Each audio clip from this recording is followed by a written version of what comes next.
Nós vamos ler o capítulo 2 de Marcos, versículos 1 a 12.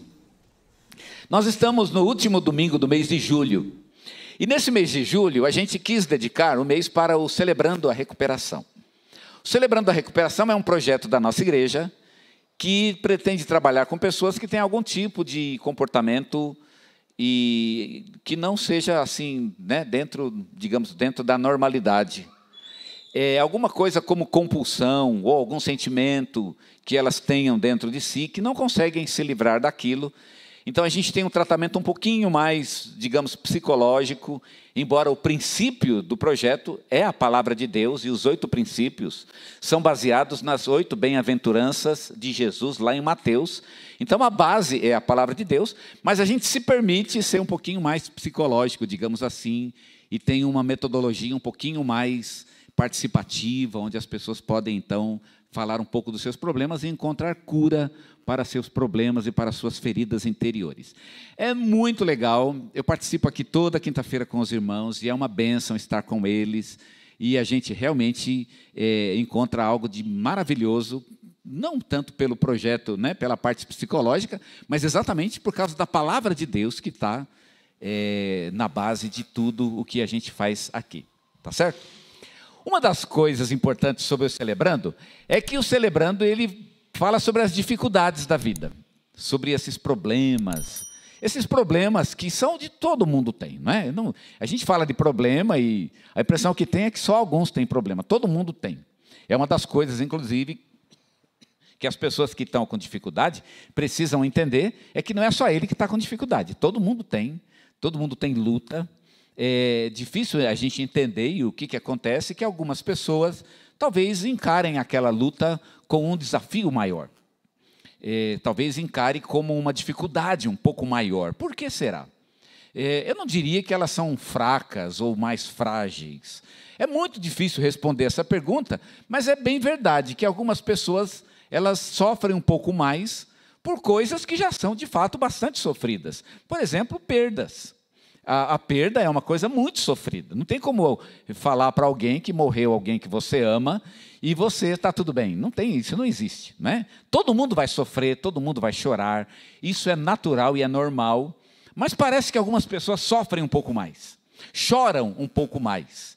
E o Celebrando é muito bacana para esse tipo de pessoa, que parece que sofre mais do que deveria, mais tempo, talvez, né? É natural, por exemplo, eu tive perdas em minha vida, sofri um tempo, mas eu acredito que superei, né? A minha qualidade de vida retornou, mas algumas pessoas parece que não acontece isso.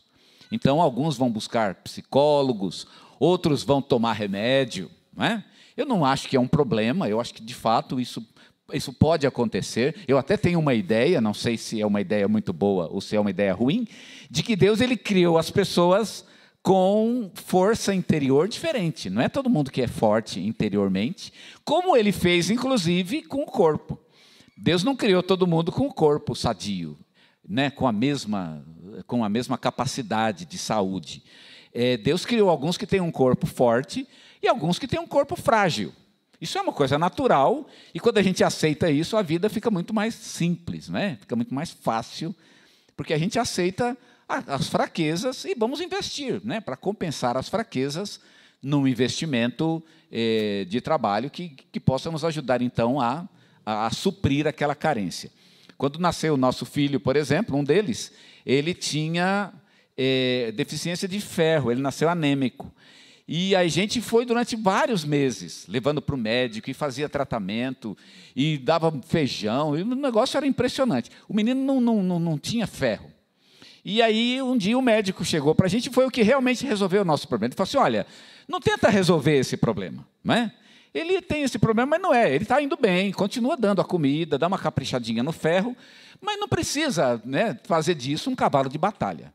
Vai dando ferro para ele e aí, com o tempo, vocês vão ver que ele vai dar certo. Ou, se não der também, ele vai ter que comer um pouquinho a mais de feijão durante o resto da vida.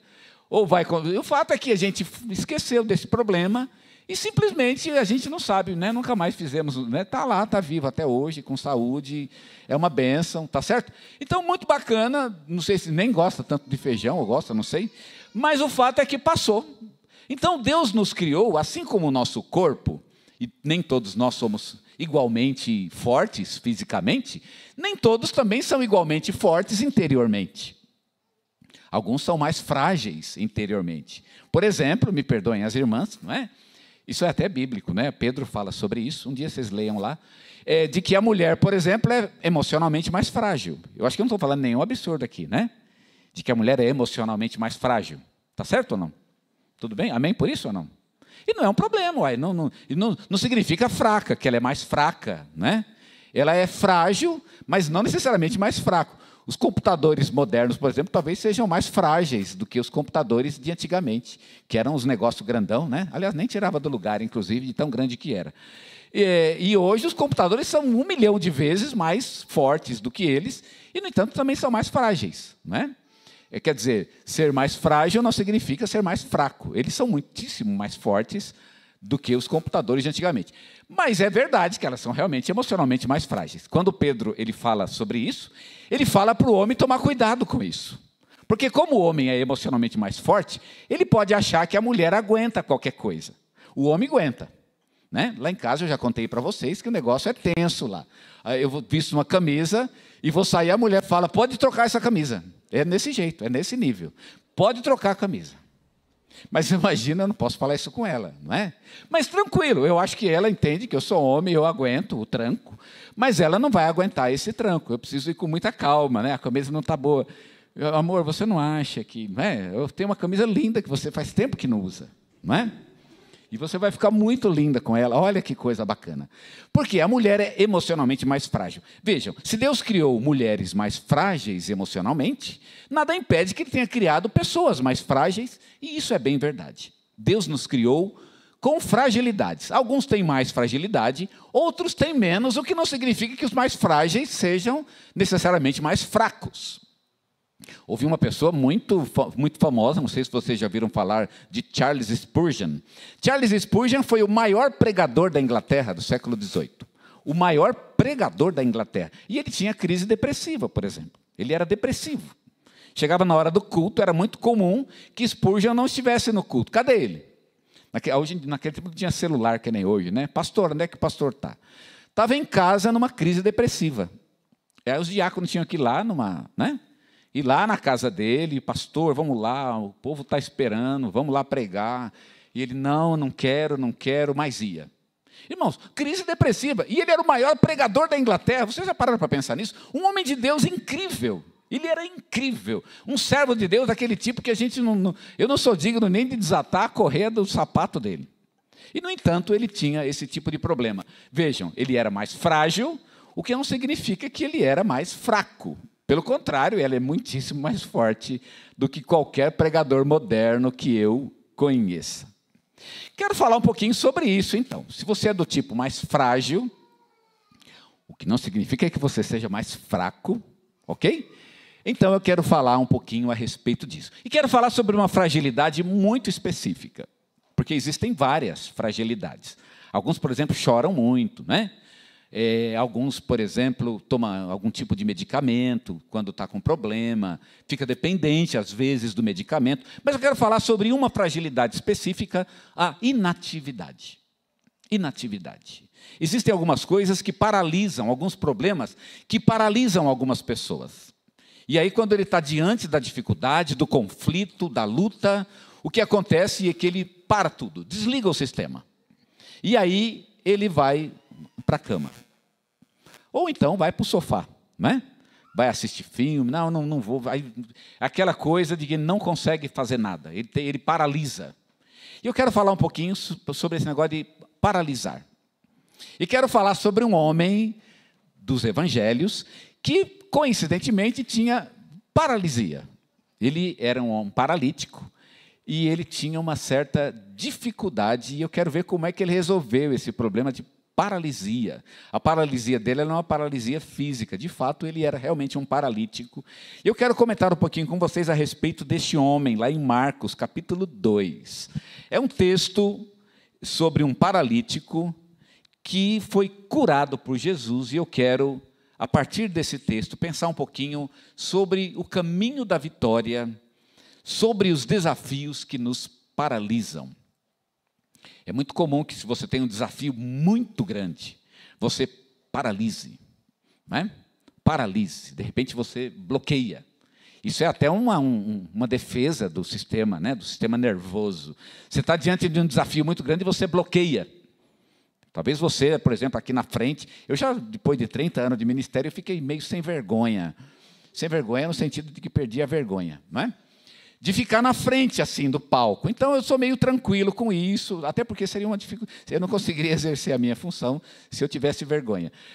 O fato é que, imagina, por exemplo, que você viesse aqui na frente. E, às vezes, a ideia de estar na frente das pessoas, ela pode paralisar. Não, se fosse eu paralisava, eu não saberia o que fazer. Isso é bastante comum e acontece na nossa vida. Você enfrenta uma situação onde você simplesmente não tem reação. Eu gostava lá no Celebrando, que eu tinha na minha ex-igreja, de fazer uma ilustração bem bacana, que eu li, inclusive, num artigo de um psicólogo, dando um exemplo de um trapézio. Imagina que você está pendurado num trapézio. O trapézio, você sabe, aquele negócio do circo, né? Você está pendurado no trapézio. E o trapézio, você sabe, ele tem uma corda muito longa, para que o trapezista possa fazer os movimentos e dar certo, né, o espetáculo. Então, ele precisa ter uma corda muito longa. Imagina que você está parado no meio do trapézio e você está pendurado nele, segurando no trapézio. O que você faria? Eu lançava esse desafio para o pessoal do Celebrando, e aí cada um dava uma ideia. O que você faria? Alguns falavam assim, eu ficava segurando com força.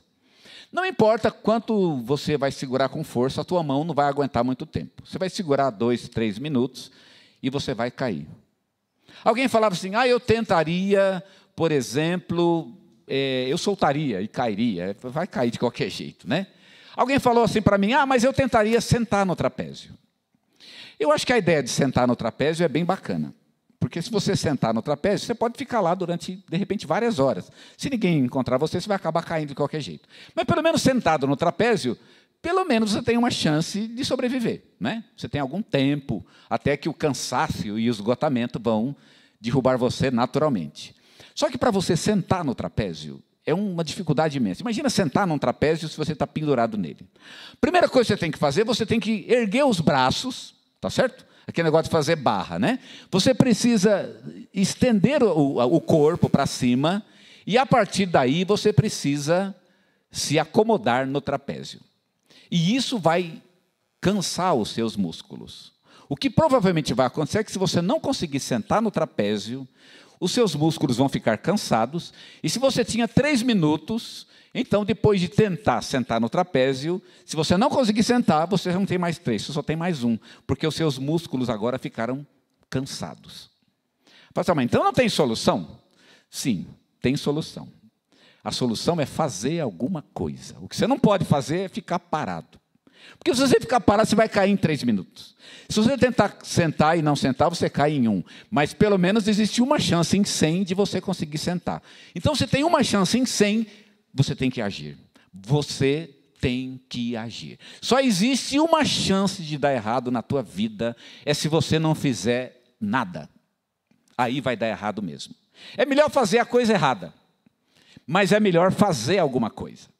Essa posição, né, de não fazer nada, ela tem até um nome na psicologia que se chama estasia. Estasia com S. Estasia com S é ao contrário da estasia com X. A estasia com X é o que a gente chama de êxtase. O êxtase é quando você fica fora de si. Já viu uma pessoa em êxtase? Ele está fora de si. Porque o ex, do início, significa para fora. Para fora. Estasia com S, que no grego é com S, significa estar dentro de si. Você está tão dentro de si que você não tem reação. E não ter reação é realmente perigoso. Não ter reação é o primeiro sintoma de que realmente você não vai conseguir, não vai dar certo. É seguro de que você vai cair, vai dar errado. Você não vai conseguir. O que você não quer que aconteça, toda a desgraça que você espera realmente vai acontecer na tua vida. Então, qualquer que seja, né, precisa fazer alguma coisa. A estasia, ela é realmente um perigo. Mas eu vou fazer, pode ser que eu faça uma coisa errada. Sim, mas pelo menos você tem uma chance de fazer uma coisa certa, não é verdade? É melhor fazer alguma coisa do que não fazer nada. Diante de um grande desafio na vida, você só tem uma chance de fracassar. É quando você não faz absolutamente nada. Nós precisamos reagir. Precisamos reagir. Alguns desafios da nossa vida, eles exigem que nós reajamos. E eu quero aqui mostrar para vocês um homem que fez uma reação muito estranha. Foi quase engraçado e ele encontrou a vitória sobre o que lhe paralisava, exatamente porque ele tomou uma atitude e reagiu. Eu posso até discutir, mas não foi uma coisa muito boa. Mas ele reagiu. E no fim, por ter reagido, ele adquiriu a vitória. Diz assim o texto: 2 dias depois, eu estou lendo Marcos 2. 2 dias depois entrou Jesus de novo em Cafarnaum, e logo correu que ele estava em casa. Muitos afluíram para ali, tantos que nem mesmo junto à porta eles achavam lugar, e anunciava-lhes a palavra. Alguns foram ter com ele, conduzindo um paralítico, levado por 4 homens. E não podendo aproximar-se dele, por causa da multidão, descobriram o eirado no ponto correspondente ao que ele estava e, fazendo uma abertura, baixaram o leito em que jazia o doente. Vendo-lhes a fé, Jesus disse ao paralítico: Filho, os teus pecados estão perdoados. Mas alguns dos escribas estavam assentados ali e arrazoavam em seu coração: por que fala ele deste modo? Isso é blasfêmia. Quem pode perdoar pecados, senão um, que é Deus? E Jesus, percebendo logo por seu espírito que eles assim arrazoavam, disse-lhes: por que arrazoais sobre essas coisas em vosso coração? Qual é mais fácil? Dizer ao paralítico: estão perdoados os teus pecados? Ou dizer: levanta-te, toma o teu leito e anda? Ora, para que saibais que o Filho do Homem tem sobre a terra autoridade para perdoar pecados, disse ao paralítico: eu te mando, levanta-te, toma o teu leito e vai para a tua casa. Então ele se levantou e no mesmo instante, tomando o leito, retirou-se à vista de todos, a ponto de se admirarem todos e darem glória a Deus, dizendo: jamais vimos coisa assim. Amém? Que bonita essa história, não é? Esse homem paralítico conquistou uma grande vitória. Hoje muitos estão como este homem paralítico. Estão paralisados pelas circunstâncias. E quando vem a luta e a dificuldade, eles simplesmente param. Não conseguem reagir. Problemas financeiros, problemas conjugais, problemas familiares, problemas emocionais e vão por aí afora. Problemas profissionais. Às vezes até a empresa exige uma decisão e essas pessoas não conseguem reagir. Tal como este homem obteve a vitória sobre a sua paralisia, nós também podemos obter a vitória sobre aquilo que nos paralisa. Agora, a vitória sobre as nossas circunstâncias, elas dependem então de algumas coisas, e eu quero olhar aqui para o exemplo deste homem. O que eu aprendo com este homem? Ele era um paralítico, estava paralisado. Como é que ele resolveu o seu problema? Primeiro, e o mais importante, vamos começar com o mais importante. Ele colocou o seu desafio diante de Jesus e confiou nele. Colocou o desafio diante de Jesus. Então, se você tem um desafio, primeiro, coloque o desafio diante de Jesus. Uma vez eu estava conversando com um amigo meu que trabalhava com processamento de dados. E aí ele estava com um problema enorme na empresa. E ele estava lá sem saber o que fazer, e ele foi almoçar e não conseguia comer, e era um negócio muito difícil. E quando ele estava almoçando, ele foi orar, agradecendo a Deus pelo almoço, ele contando uma experiência para mim. Ele dizia: você não acreditava, na hora do almoço, fui orar, e me veio uma ideia na mente. Será que Deus entende de processamento de dados? Não é bacana? Eu achei muito legal essa pergunta, não é? Será que Deus entende de processamento? Está aí, gostei da pergunta dele, realmente, essa pergunta faz sentido. E aí ele resolveu fazer uma oração diferente. Ele perguntou a Deus: Deus, o Senhor conhece esse problema? Me ajude a resolvê-lo. E naquela tarde ele conta, ele conseguiu resolver o problema. Era um problema enorme, quase não tinha solução, mas ele conseguiu resolver, e ele diz: eu consegui resolver na base da oração. Meus irmãos, Deus, Ele sabe tudo. Ele tem todo o problema na tua mão, na mão dEle, e toda a solução está na mão dEle. Se você confiar em Jesus, você vai encontrar solução para as suas dificuldades. O problema de confiar em Jesus, isso realmente é um problema, é que Jesus ele tem um certo, né, ele tem um problema com ele, que é que ele sempre vai trabalhar pela glória dele, e você tem que saber disso. Ele não vai trabalhar pela tua glória. Não é uma questão de resolver o problema só por resolver. Ou resolver o problema para que você seja glorificado diante das pessoas. Não, ele quer ser glorificado na tua vida. Então você tem que estar preparado para glorificar a ele. Mas ele quer realmente que o seu problema seja resolvido. Que a sua circunstância, ela seja resolvida por pior que ela seja. Eu me sentei uma vez com um casal. Chamava Davi, eu não me lembro do nome da mulher. Sentei com esse casal, há uns 20, 30 anos atrás, e eu me lembro que me sentei na mesa deles, e eles estavam com muita dificuldade. Ainda não eram membros da nossa igreja, eu me lembro, acabaram se tornando de fato. E quando eu me sentei com eles, irmãos, eu confesso, eu voltei para casa, eu até confessei para a Edneia, Edneia, se tem um negócio que não vai dar certo, é aquele casamento. E nós oramos juntos e começamos então um trabalho. Mas aí aconteceu, e eles, né? E eu insistindo com eles, vocês têm que confiar em Jesus. Jesus tem solução para vocês, mas vocês vão ter que dar um passo de cada vez, junto com Jesus e sob a orientação da palavra de Deus. Estão dispostos a isso? E essa é a grande pergunta. Você está disposto? Porque muita gente não está disposto. Já contei aqui, numa certa ilustração, de uma outra, não foi nem um casal, foi uma mulher, não é? Eu falando com ela, e o marido estava reclamando muito, porque ela faz isso, ela faz aquilo, e não faz aquilo outro. Enfim, eu falei, mas a irmã, ele fala isso, e ela fala, mas eu não faço mesmo. Mas a irmã faz isso aqui, faço mesmo. Mas eu falei, mas se a irmã continuar desse jeito, ele vai achar outra mulher. Já meio, né? Já ironizando, que não tinha solução. E ela me respondeu, pasmem vocês, eu não tenho essa sorte. E quando ela disse, eu não tenho essa sorte, ou seja, a sorte de que ele encontre outra mulher, eu percebi que ela não tem a menor intenção de que aquele casamento desse certo. Ela não queria que desse certo, de fato. Ela trabalhava mesmo para o fracasso. Quando você coloca o problema nas mãos de Jesus, a questão é essa. Eu quero realmente que dê certo? Essa é realmente a minha vontade? É isso que eu quero? Porque pode ser que você não queira. Às vezes é melhor um caminho sem a palavra de Deus, de acordo com a sua própria vontade. É uma opção, você pode segui-lo. Não sei se você já fez isso, se já deu certo, eu acho que dificilmente vai dar certo, não é? Não tem como dar certo. Mas, se você caminha com Jesus, então pode dar certo.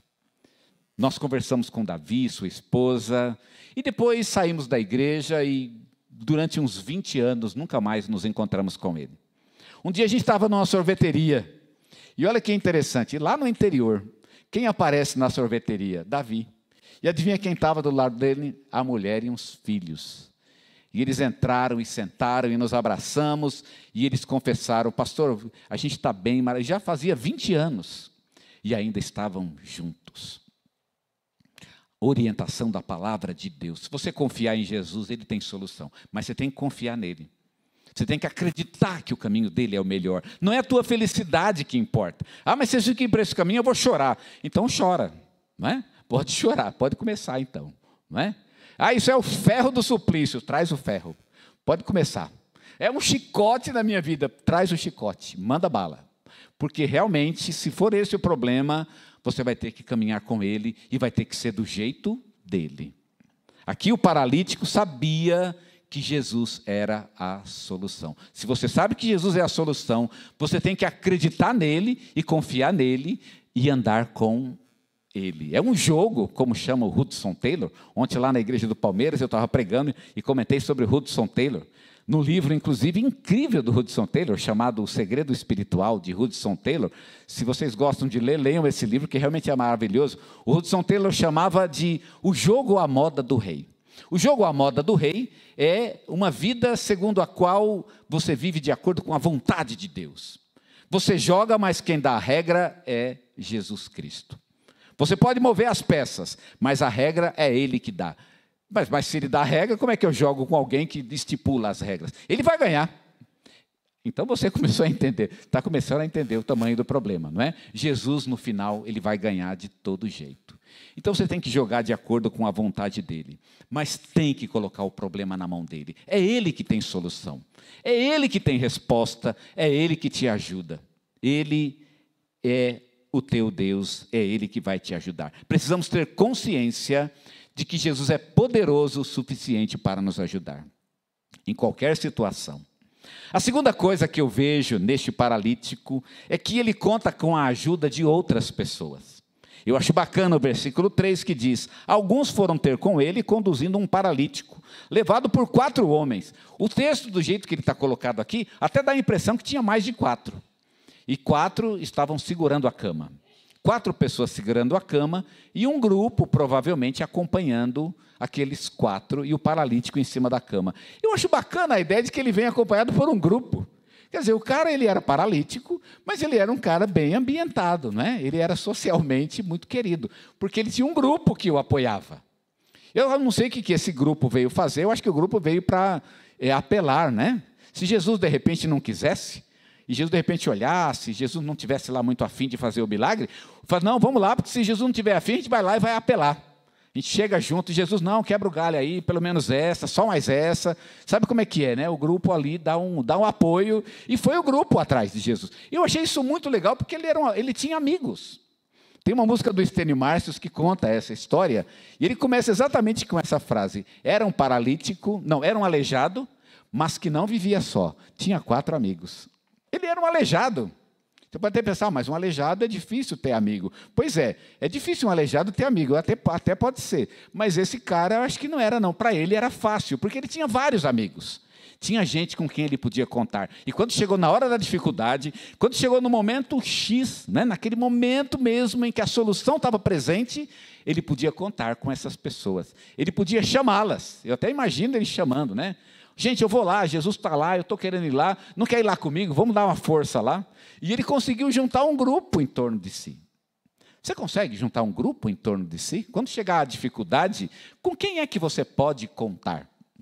Se você pensasse assim, num momento muito difícil, num momento de muita dor, quem são as pessoas com quem você pode contar? Se você fizesse uma lista, quantos estariam nessa lista? Gente que realmente está lá contigo.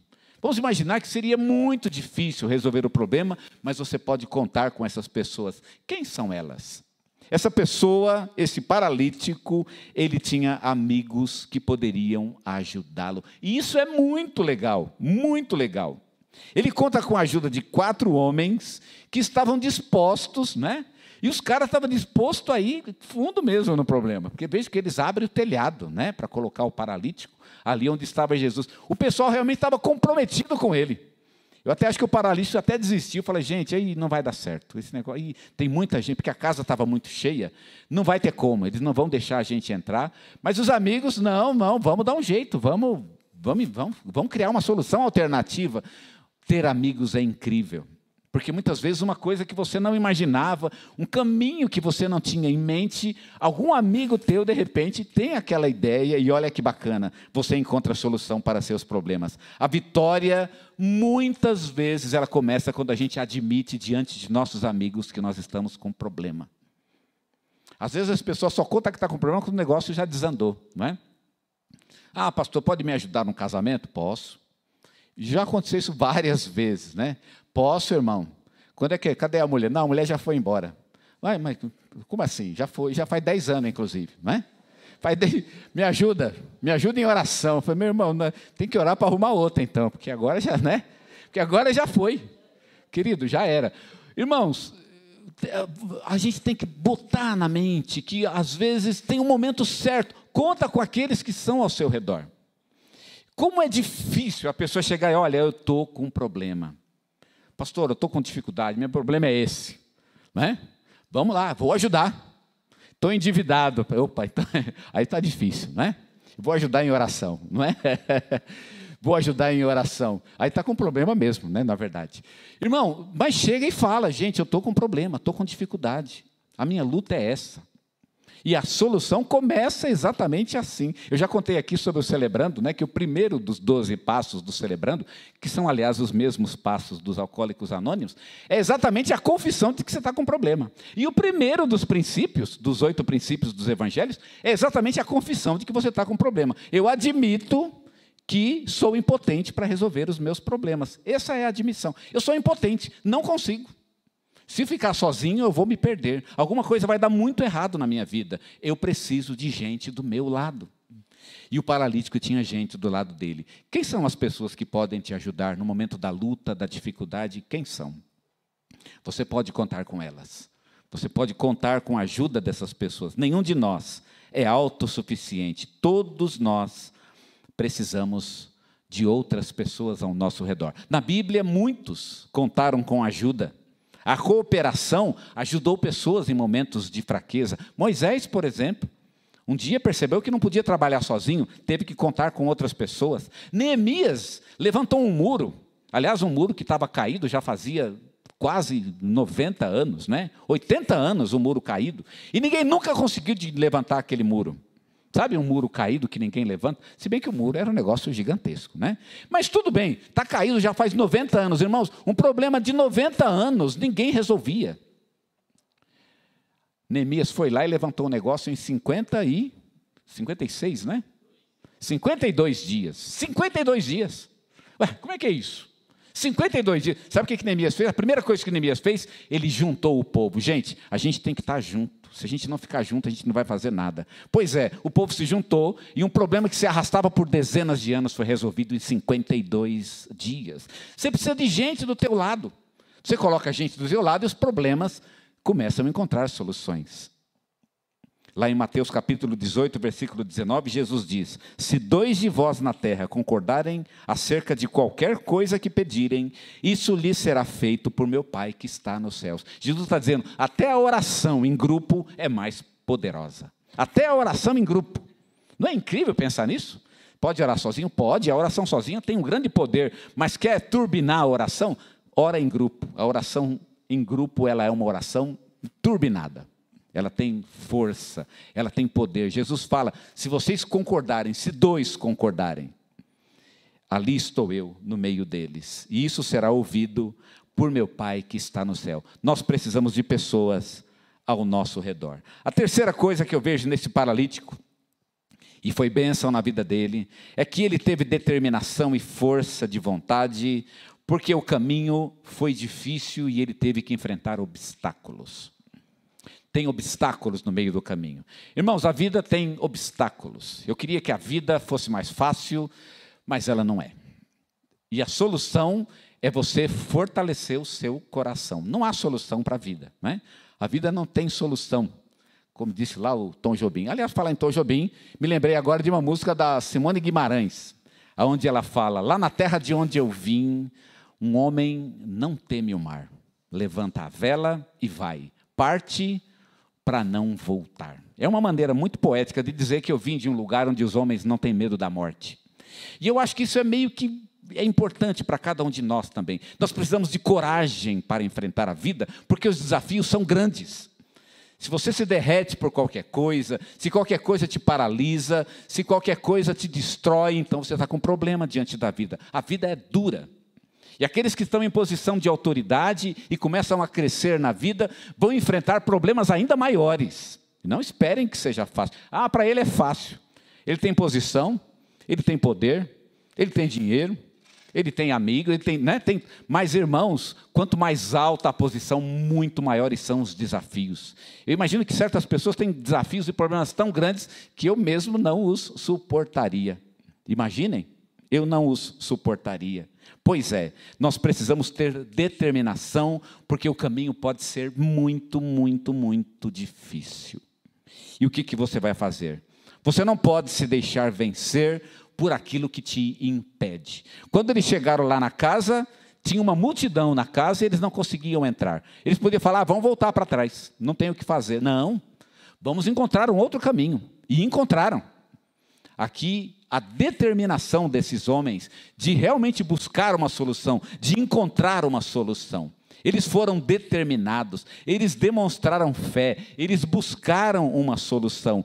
São inúmeras as situações que querem nos paralisar e que podem nos paralisar, mas nós precisamos encontrar um caminho e precisamos ter determinação.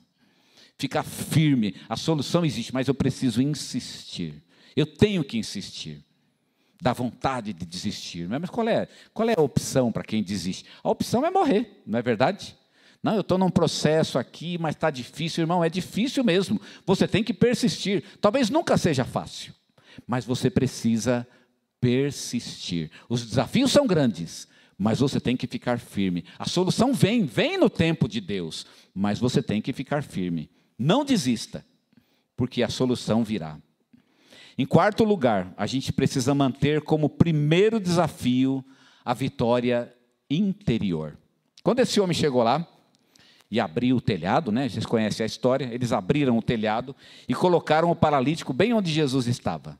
A primeira coisa que Jesus fez não foi curar o paralítico. Jesus disse para o paralítico: perdoados são os teus pecados. Ai, que decepção. Eu acho que para todo mundo foi uma decepção, né? Mas eu não fui lá para perdoar pecado, eu fui lá para curar a perna. Não era isso? Pois é, a vitória começa com a vitória interior. A primeira vitória é a vitória interior. Não sei qual é teu problema, tua dificuldade, tua luta, mas escuta o que eu estou te falando. Você tem que vencer primeiro dentro de você mesmo. Sabe qual é o grande inimigo da sua vida? Não é o diabo, é você mesmo. Não sei se você sabe, mas o diabo não vai te levar para o inferno. O diabo não leva as pessoas para o inferno. Ele não tem poder para isso. Se o diabo levasse as pessoas para o inferno, então seria fácil, né? Era só uma questão de tirar da mão dele e botar no reino de Deus. Não é o problema. As pessoas, elas se perdem e elas se afastam de Deus por sua livre e espontânea vontade. Uma das coisas que fica na minha mente, não sai da minha cabeça, é de que se um dia eu me perder e eu for para a perdição, viver uma eternidade sem Deus, eu terei feito isso com as minhas próprias pernas. Eu terei escolhido. A questão é saber se eu quero ou não, se eu estou disposto ou não, se eu quero realmente esse desafio. O que está em jogo aqui é que nós temos a liberdade de escolha. E sabe qual é a primeira de todas as liberdades? É vencer interiormente. Interiormente. Aparentemente, Jesus aqui ele frustra a expectativa das pessoas, porque talvez aquele homem esperasse ser curado imediatamente. Mas Jesus sabe que antes da vitória externa, precisa haver uma vitória interna. Eu acho que, aliás, muitos dos nossos problemas é que nós não curamos nossos problemas interiores e nos lançamos aos desafios sem essa cura interior. E você não vence os desafios exteriores sem curar a sua vida interiormente. Eu já contei para vocês, né, da minha batalha com a indisciplina. Eu sou muito indisciplinado. Muito, muito mesmo. E aí eu fiz um pacto aqui com Deus, fiz um acordo com Deus. Eu não vou ligar muito para a minha indisciplina. Eu já percebi que quando a gente vai ficando mais velho, a gente começa a relaxar porque não tem cura, irmãos. Algumas coisas, quando a gente fica velho, o negócio é terrível. A gente fica, na verdade, é pior. Mas eu pensei comigo, mas eu vou fazer uma transformação, e pelo menos uma. E essa eu não abro mão dela. Eu serei disciplinado no meu relacionamento com Deus. E aí, ler a palavra e estar com Deus uma vez por dia, isso não tem negociação. E eu descobri que quando eu cumpro essa disciplina, o resto fica mais fácil. Olha que bacana, não é? Parece que é uma disciplina básica a partir da qual todas as outras fluem. E aí eu percebi que realmente isso funciona. Disciplina. Disciplina para quê? Para que você possa primeiro começar com seus desafios interiores. É mais importante um desafio interior do que uma cura física. Não é verdade, por exemplo, pessoas que tiveram problemas, a gente falou de casamento aqui agora, né? Mas não é uma verdade que quando você sai de um casamento e entra em outro e leva o mesmo problema, o segundo vai dar errado. Mas o que deu? Qual foi o problema do segundo? O problema do segundo é o mesmo do primeiro. Só que não consertou dentro, né? Você achou que o problema estava fora, não consertou dentro e levou o problema para o segundo. O primeiro foi a lição, então. Você precisa consertar o teu problema, precisa consertar o teu coração. E aí, consertando-se, você pode consertar o mundo que te cerca. Antes de curar a pele de Naamã, Deus curou o seu orgulho. Ele falou para Naamã: Naamã, você vai nadar 7 vezes no rio. E é o Jordão. E o Jordão é um rio meio barrento, é um rio sujo. E aí Naamã, não, mas tem muito rio bom na minha terra, eu não vou, aí eu não entro, não. Bom, enfim, então volta lá, não tem, pode ficar, ninguém está pedindo para você ser curado. Quem está querendo é você, não é isso? Está parecendo aquelas atendentes lá do INSS, né? Quem quer a cura é você, filho. Então, se não está contente, pode ir embora para casa, não é? O fato aqui é, irmãos, Naamã, ele é curado, primeiro do seu orgulho. Vai nadar no rio. Você quer a cura? O preço é esse. 7 vezes. E aí ele entra na água barrenta e ele entra 7 vezes. Ele reclama um pouquinho, mas quando ele sai curado. E aí Naamã é curado, e talvez curado do maior de todos os males de sua vida, o seu próprio orgulho. O seu próprio orgulho. Ele era um leproso orgulhoso, e agora ele é um homem normal, mas agora ele é humilde. Deus está trabalhando no nosso interior para nos curar interiormente. Nos curar interiormente. E no processo, para a cura exterior, Deus ele também pode nos curar interiormente. E olha, vamos falar a verdade, às vezes se não fosse uma situação de crise, a gente não teria parado para pensar no interior, não é verdade? Foi porque teve a crise, exatamente por isso que a gente renovou a vida e se tornou um crente melhor, uma pessoa melhor, um filho de Deus e um servo de Deus melhor. E por fim, a última coisa que quero destacar é que aquele homem, e nós também, precisamos estar preparados para aqueles que vão questionar a ação de Deus em nossas vidas. Quando Jesus acabou, fez o milagre, sabe o que aconteceu?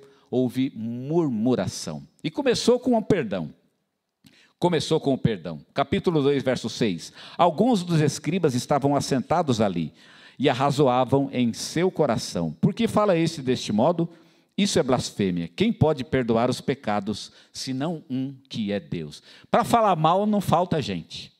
Para questionar se Deus está trabalhando ou não na tua vida, não falta gente. Irmãos, alguns podem questionar sim. Isso aí é bobeira tua. Você está virando beato. Está virando beata, não é isso que você escuta?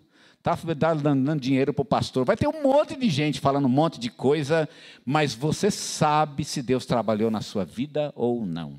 Você não pode ouvir o que as pessoas estão dizendo e você tem que confiar naquilo que Deus tem feito na tua vida. Ele não sabe. Quem sabe é você. É você que sabe. E por isso você tem que ficar firme na cura que Deus tem feito na tua vida e no teu coração. Eu tenho que estar preparado para aqueles que vão questionar. Lembra de Moisés? Quando Deus chamou Moisés, falou: Moisés, você vai tirar o meu povo do Egito. E aí Moisés fez um questionamento para Deus. Mas Deus, quando eu chegar lá e falar: olha, o Deus de vossos pais me chamou aqui para tirar vocês do Egito, eles vão dizer: o Senhor não te apareceu. Quer dizer, vão falar que eu estou mentindo. Eles não vão acreditar em mim. E olha, há muita gente preocupada com isso. Eles não vão acreditar em mim. Vão pensar que eu estou iludindo, que eu estou mentindo. Vão achar que eu estou sendo hipócrita. Vão falar que eu estou querendo dar uma de santo, porque a vida inteira foi safado, né? E agora está querendo dar uma de santo, não é assim que a gente escuta? Pois é, Deus sabe o que está no meu coração. Ele sabe o caminho da minha cura. Eu não posso me deixar levar pelo que as pessoas estão falando. Eu tenho que estar preparado porque alguns vão questionar. É importante que eu creia que Deus está agindo na minha vida, não importa o que os outros digam. Deus está trabalhando, eu sei disso. E eu devo caminhar com Ele, humildemente, diariamente, caminhar com Deus no caminho para a cura sobre os desafios que estão me paralisando. Foi o segredo desse paralítico. Foi aí que ele encontrou a cura. Vamos revê-los? Primeiramente, ele colocou o desafio diante de Jesus e confiou nele. Segundo, ele contou com a ajuda de outras pessoas. Em terceiro lugar, ele teve determinação, porque o caminho tinha obstáculos.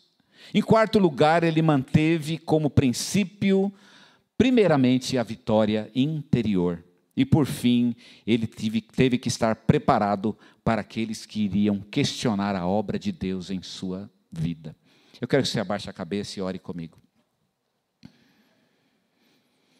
Talvez você também tenha desafios que te paralisam, que te deixa frustrado, que te coloca na cama, no sofá, que te deixa inativo e você fica triste, chorando, pensa que está sozinho. Esse é o caso. Então agora eu quero desafiar você a colocar esse desafio na mão de Deus e confiar em Deus e depender de Deus. Coloca diante de Jesus. Diga para o Senhor: Senhor, aqui está a minha dificuldade, minha luta, meu problema. Eu preciso da tua ajuda, Senhor. Você pode dizer como a gente fala no Celebrando: a minha vida está fora de controle. E se depender de mim, a coisa vai ficar muito difícil, vai ficar muito ruim. Eu quero pedir para o Senhor: me ajude. Eu preciso de ajuda. Você pode contar com pessoas. Deus tem colocado pessoas ao teu redor. Todo mundo tem um pai, uma mãe, um irmão. Todo mundo tem amigos. Você pode contar com essas pessoas. Mas eu não tenho nenhum amigo, pastor. Então vem aqui na nossa igreja, tem um monte de amigos. Tem um monte de gente que, se você abrir o teu coração, elas vão estar dispostas a te ajudar. Acredite nisso. Eu tenho certeza disso. Há pessoas que têm um bom coração e são membros da nossa igreja, porque tem o Espírito Santo habitando neles.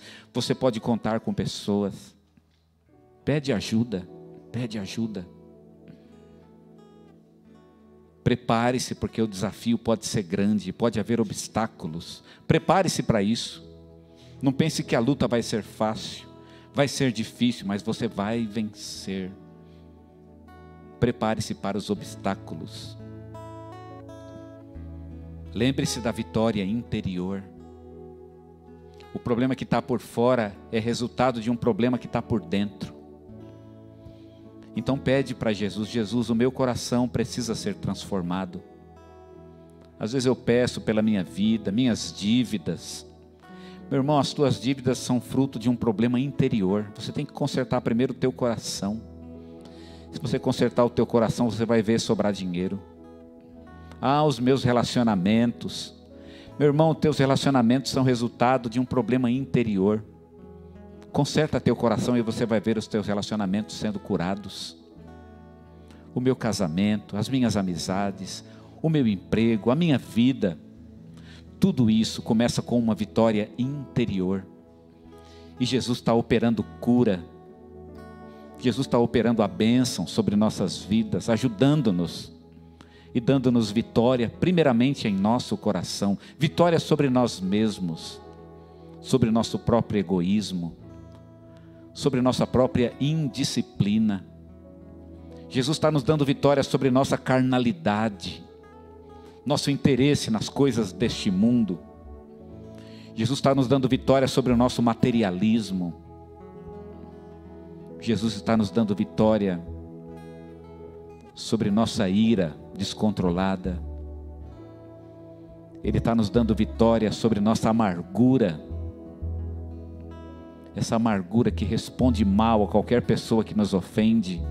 Ele está nos dando vitória, enchendo a nossa vida de luz e de paz. É obra dele.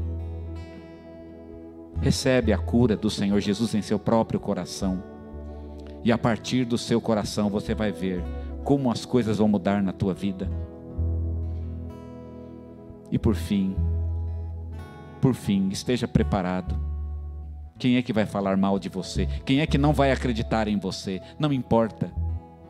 Não importa se as pessoas acreditam ou não. Eu sei o que Deus tem feito em minha vida. Eu sei o que eu quero. Eu tenho ouvido a voz de Deus e Ele tem falado diretamente ao meu coração. Não é para ninguém ouvir, é para que eu ouça. Essa é a voz de Deus sobre você. Deus querido, opera a tua cura através do Espírito Santo em nossos corações, Senhor. Quem tem chorado neste lugar?